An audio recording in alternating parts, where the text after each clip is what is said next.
The last note from Fiona Mercer's violin hung in the air of the empty concert hall, vibrating with a melancholy that seemed to reach into the shadows. She lowered her bow, eyes closed, trying to capture the sensation of the music in her memory, knowing that soon, even this might fade away. "You played the fourth measure wrong again," said a voice from the darkness. Fiona's eyes snapped open. She hadn't realized anyone was listening. Squinting into the dimly lit auditorium, she could make out a silhouette in the back row. "The hall is closed for practice," she called out, quickly packing her violin. She didn't need criticism from strangers, especially not today, not after what Dr. Winters had told her this morning about her condition. The figure moved down the aisle with deliberate steps. As he emerged into the light, Fiona recognized him immediately.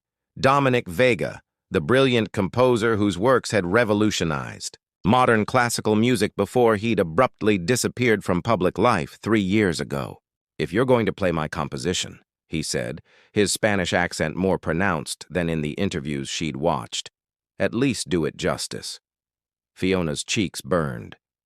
"I didn't realize the composer himself would be policing practice rooms. I own this hall." His statement held no pride, only fact. Up close, Dominic Vega was not what she expected. The press photos showed a polished maestro with confident eyes and an easy smile. This man looked haunted, dark circles under intense eyes, his expensive clothes hanging loosely on his frame as if he'd forgotten to eat for weeks. "The fourth measure should breathe," he continued, moving toward the stage. "You're playing it. Technically correct, but music isn't about correctness, it's about feeling." "I know how to feel music," Fiona replied, her hand unconsciously moving to her ear. The tinnitus was starting again, the high-pitched whine that signaled another episode approaching. Dominic noticed the gesture. "Are you all right?" "Fine." She finished packing her violin. "Just tired." He studied her for a moment, then reached for her music sheets. "You're auditioning for the Philharmonic?" "Tomorrow." Fiona took a steadying breath. "My last chance, probably." "Last?" His eyebrow arched. Fiona hesitated. She'd told no one about her diagnosis. Meniere's disease, complicated by a rare neurological condition. Progressive hearing loss. That would eventually leave her in silence. For a violinist, it was a death sentence. "Figure of speech," she murmured. Dominic's eyes narrowed as if he could sense the lie. "Play it again." "Excuse me?" "The fourth measure. Play it again." Something in his tone made her comply. She reopened her case, positioned her violin, and began. This time she closed her eyes, ignoring technique and surrendering to the emotion of the piece. A composition about loss and redemption that Dominic had written before his disappearance. When she finished, she opened her eyes to find him standing, unnervingly close, his expression unreadable. "You feel it," he said quietly, "but you're afraid to show it." The accuracy of his assessment unnerved her. "I should go." "Wait." He pulled a business card from his pocket. "Come to this address tomorrow evening, after your audition." "Why would I do that?" "Because I need someone who can interpret my music," he said, his voice dropping. "And because you need someone who understands what it means to lose the thing you love most." Fiona stared at the card, then at him. "You don't know anything about me." "I know enough." His eyes held hers. "I know what it sounds like when someone is playing goodbye to music." Before she could respond, he turned and walked away, leaving Fiona standing alone on the stage, the business card trembling between her fingers like the last leaf of autumn. The address on Dominic's card led Fiona to a converted warehouse on the outskirts of the city. Massive windows reflected the setting sun as she approached, violin case clutched against her chest like armor. Her audition had gone poorly. The episode last night had left her with diminished hearing in her right ear, throwing off her balance and timing. The building's security guard nodded when she stated her name. "Mr. Vega is expecting you. Penthouse." The elevator opened directly into a vast space that defied expectation. Instead of sleek modernity, the penthouse was a chaotic blend of classical architecture and artistic disorder. Musical instruments occupied every corner, sheets of paper covered most surfaces, and an imposing grand piano commanded the center of the room. "You came." Dominic appeared from a doorway, looking marginally more put together than yesterday. "How was the audition?" Fiona set down her case. "They'll call me next week." Which means they won't. His bluntness was strangely refreshing after a day of pitying smiles from the judges. "Why am I here, Mr. Vega?" He gestured toward a contract on the piano. "I need a musical interpreter, someone who can translate what I hear in my head into actual notes." "You mean an assistant?" Fiona picked up the contract, scanning the generous terms. "Why not hire one of the conservatory graduates? They'd kill for this opportunity." Dominic moved to a sideboard, pouring 2 glasses of amber liquid. "Because they'd interpret my work the way they think I want it, not the way it should be." He handed her a glass. "You play with honesty. And that's worth this salary?" She pointed to the figure that could pay for her treatments, and then some. "My publishers are desperate," he admitted. "I haven't produced anything in 3 years. The accident that—" He paused, knuckles whitening around his glass. "I can still hear the music, but it slips away when I try to capture it." Fiona understood too well the sensation of music becoming elusive. "And you think I can help?" "I know you can." He moved to the piano, his fingers hovering over the keys without pressing them. "Play something. Not my composition. Something that matters to you."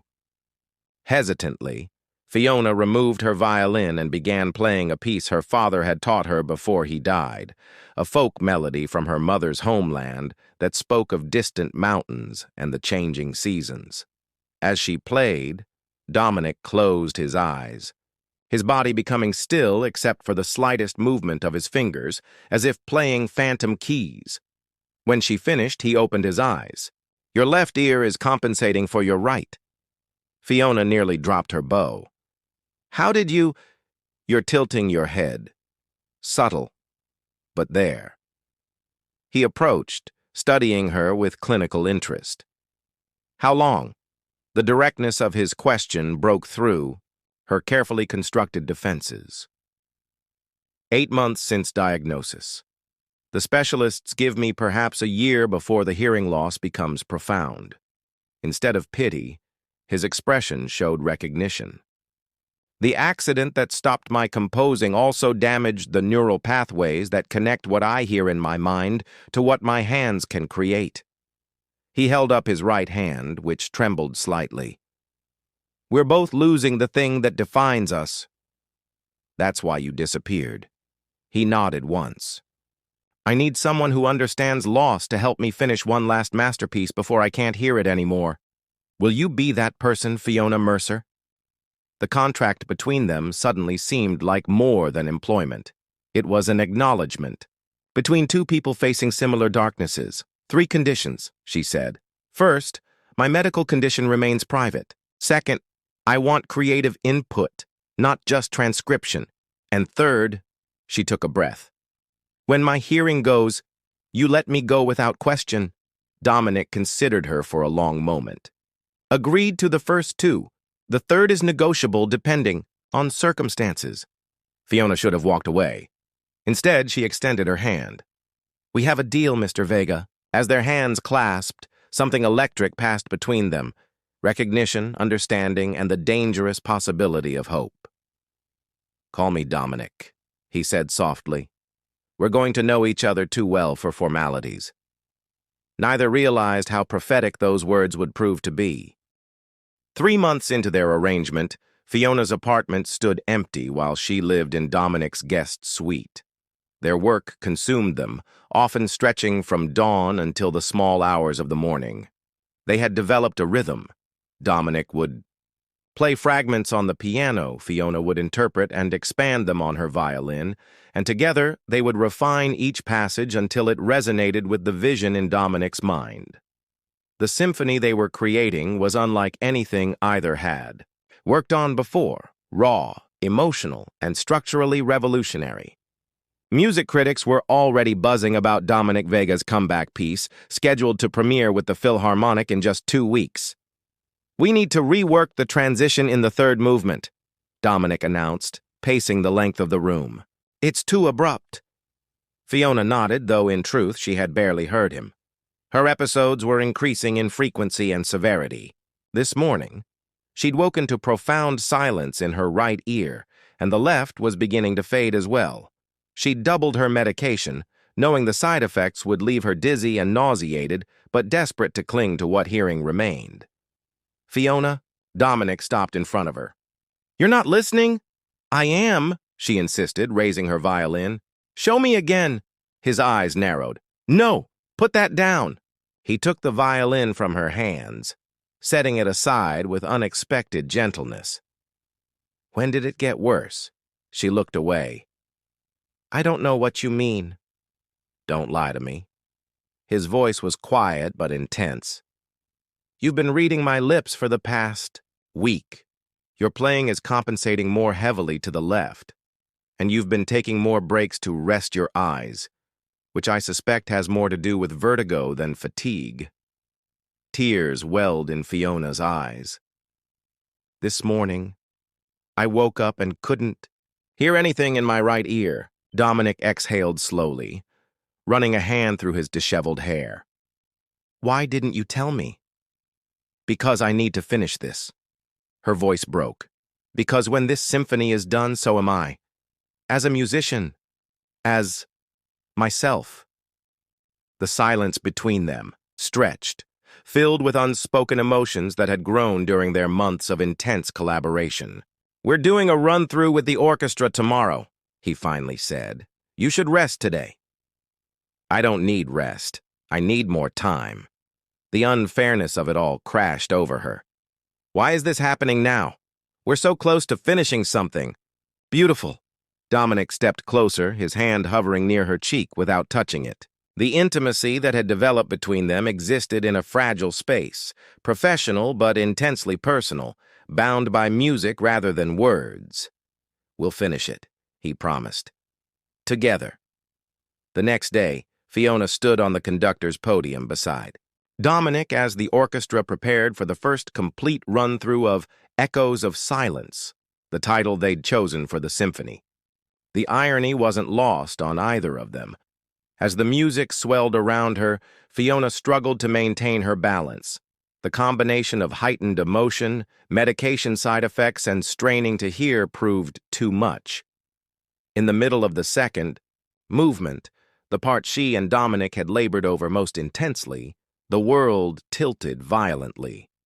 She was vaguely aware of Dominic's arms catching her as she fell, of concerned voices, and then the wail of an ambulance. But most devastating was the realization that the music had stopped completely in both ears, replaced by a terrifying silence. At the hospital, Dr. Winters confirmed what Fiona already knew. "The progression has accelerated. I'm sorry, Ms. Mercer, but the hearing loss appears to be permanent now." Dominic, who had refused to leave her side, spoke for the first time since her collapse. "There must be options. Experimental treatments, specialists." "There's a procedure being developed in Vienna," Dr. Winters admitted, "but it's highly experimental, extremely expensive, and success rates are currently below 30%. When they were alone, Fiona turned to Dominic, her world now silent except for the faintest impressions of sound. "This is where our contract ends. Condition 3. Instead of responding verbally, Dominic took her hand and placed it against his chest. She could feel his heartbeat, strong and steady. Then he placed her palm against his throat and spoke, letting her feel the vibrations of his words, even if she couldn't hear them. She read his lips as he repeated the message. "This isn't where we end. This is where we truly begin." Fiona's world had become a study in vibration and visual cues. 2 weeks after her collapse, she sat in Dominic's living room, feeling the subtle tremors of the piano through the floorboards as he played. Her violin lay untouched in its case, a painful reminder of what she had lost. The premiere of Echoes of Silence had been postponed indefinitely. Dominic had refused to proceed without her involvement, despite pressure from his publishers and the Philharmonic Board. His decision had created a media storm, with speculation running wild about the mysterious woman who had derailed Dominic Vega's comeback. Emilia Vega, Dominic's elegant but formidable sister, had arrived that morning, her displeasure evident even to someone who couldn't hear her sharp words.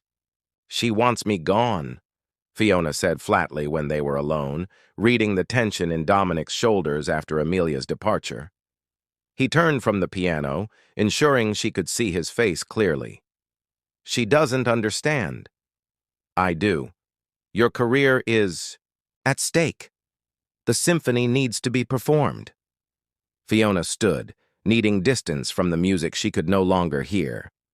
"I've made arrangements to go stay with my aunt while I consider the Vienna option." Dominic crossed the room with unusual urgency, taking her hands. "No. This isn't about us anymore, it's about the music. It was never just about the music." His eyes held an intensity that made her breath catch. "From the moment you played that folk melody, this has been about something more." Fiona pulled her hands away. "Don't say things you'll regret when this phase of pity passes." Anger flashed across his face. He grabbed a notebook, writing rapidly before thrusting it at her. "I don't pity you. I admire you. I need you, not just for the music." Before she could respond, the doorbell rang. Dominic answered it, admitting a distinguished older man Fiona recognized as Bernard Whitley, chairman of the Philharmonic Board and one of Dominic's most important patrons. Their conversation was impossible for Fiona to follow, too rapid for her still-developing lip-reading skills. But the gravity of the situation became clear when Bernard handed Dominic a document, pointing at it with emphasis. When Bernard left, Dominic seemed transformed. His expression hardened into the remote, haunted look she'd seen when they first met. "What did he want?" she asked. Dominic hesitated before writing in the notebook. "Ultimatum. Premiere the symphony next month without changes or lose funding for my music foundation." The foundation provided instruments and education to children in underprivileged communities. Dominic's true passion outside composition. "Then you have to do it," Fiona said. "Those children need the foundation." Dominic paced the room, his movements agitated. Finally, he wrote, "I can't finish it without you. It was always our piece, incomplete without your interpretation." "I can't hear it anymore." Fiona's frustration burst forth. "How can I interpret what I can't hear?" He stopped suddenly, a strange expression crossing his face. Taking her hand, he led her to the piano and seated her on the bench. He positioned himself behind her, then placed her hands on the keys, covering them with his own. As he began to play, guiding her fingers, Fiona felt the vibrations traveling up her arms. She closed her eyes, remembering the notes, feeling the rhythm in a way that transcended hearing. Dominic's body cradled hers, his chest against her back, transmitting the emotion of the music through physical connection. When they finished the passage, Fiona was trembling. Dominic turned her to face him, writing with shaking hands. "Music isn't just sound, it's feeling, movement, connection. We can finish this together, differently than we planned." "And then what?" Fiona asked, tears streaming down her face. Dominic's response was not in words, but in action. He cupped her face in his hands and kissed her with gentle reverence that deepened into something more urgent. When he pulled away, he wrote a single line, "Then we find our new symphony." That night, Fiona made her decision.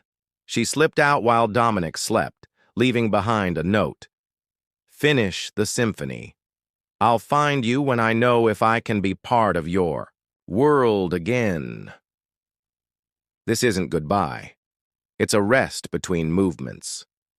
She boarded a plane to Vienna the next morning, carrying the memory of Dominic's kiss and the hope that science might return her to the world of sound. 8 months later, the Vienna spring brought cherry blossoms and tourists to the city's historic streets. Fiona sat in a small cafe near the medical center, her hands wrapped around a cup of coffee as she watched people hurrying past. The experimental procedure had been partially successful, restoring limited hearing in her left ear, enough to perceive speech with the help of a specialized hearing aid, though music remained distorted and incomplete. Her phone vibrated with a news alert.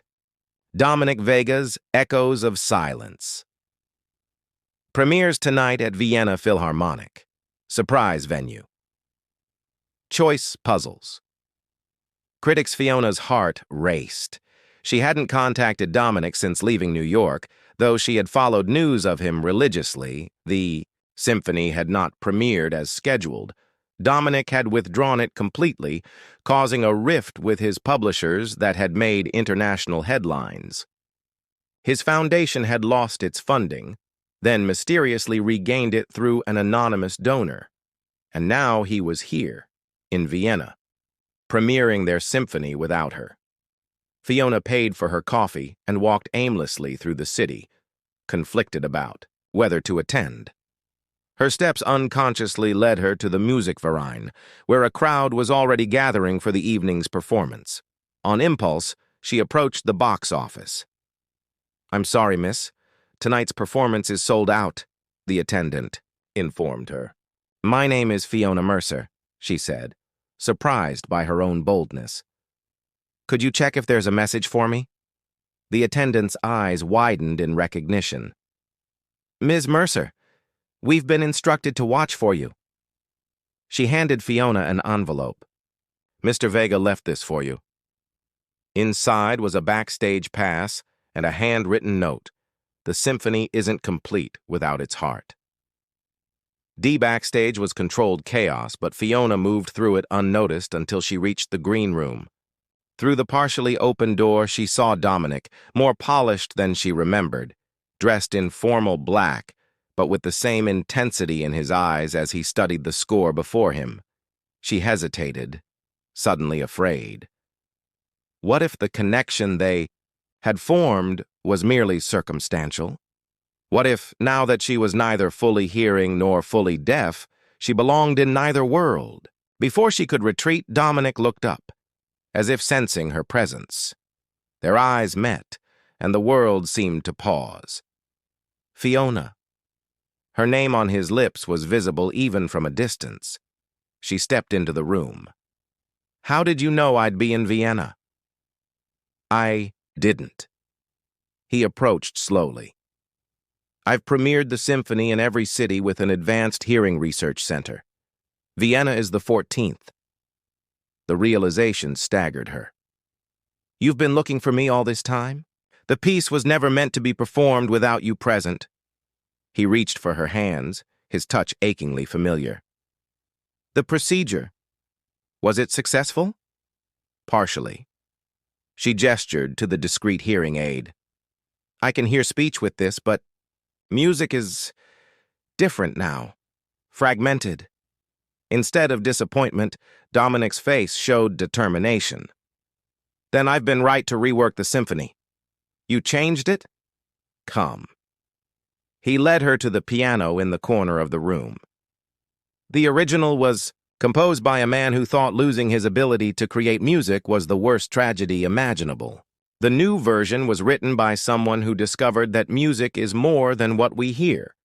It's what we feel together. He played a passage that Fiona remembered working on with him, but now additional notes surrounded the melody, notes she could feel through the vibrations in the floor, see in the movement of his hands, sense in the air around them. "I composed it for all senses," he explained. "Tonight's performance includes synchronized lighting that follows the emotional arc, vibration generators under certain seats, even scents released during specific movements. Music reimagined for those who experience sound differently. Fiona was overwhelmed. "You did all this because of me?" "Because of us." Dominic took her face in his hands. "The last 8 months taught me that what we created together wasn't just a symphony. It was a new way of experiencing the world. I needed you to know that even if you never heard another note, you would always be my perfect harmony." That night, Fiona sat in the center of the auditorium as Echoes of Silence premiered in its revolutionary new form. Though her hearing captured only fragments of the sound, she experienced the symphony in its entirety, through light and vibration, through the collective emotion of the audience, and through the knowledge that love, like music, transcends conventional boundaries. Ebenezer, Dominic took his bow. His eyes found hers in the crowd. What passed between them needed no words, no sound, not even touch. Just the perfect understanding of two souls who had found harmony in the spaces between notes. After the performance, as they stood together on the Musikverein's balcony under a canopy of stars, Dominic presented her with a small velvet box. Inside was not a ring, but a pendant in the shape of a treble clef. "This is not an ending," he said, fastening it around her neck. "It's the beginning of our next composition." Fiona smiled, placing her hand over his heart to feel the steady rhythm that had become her favorite melody. "I can't wait to hear what we create next." "Neither can I," Dominic replied, pulling her close. "Neither can I."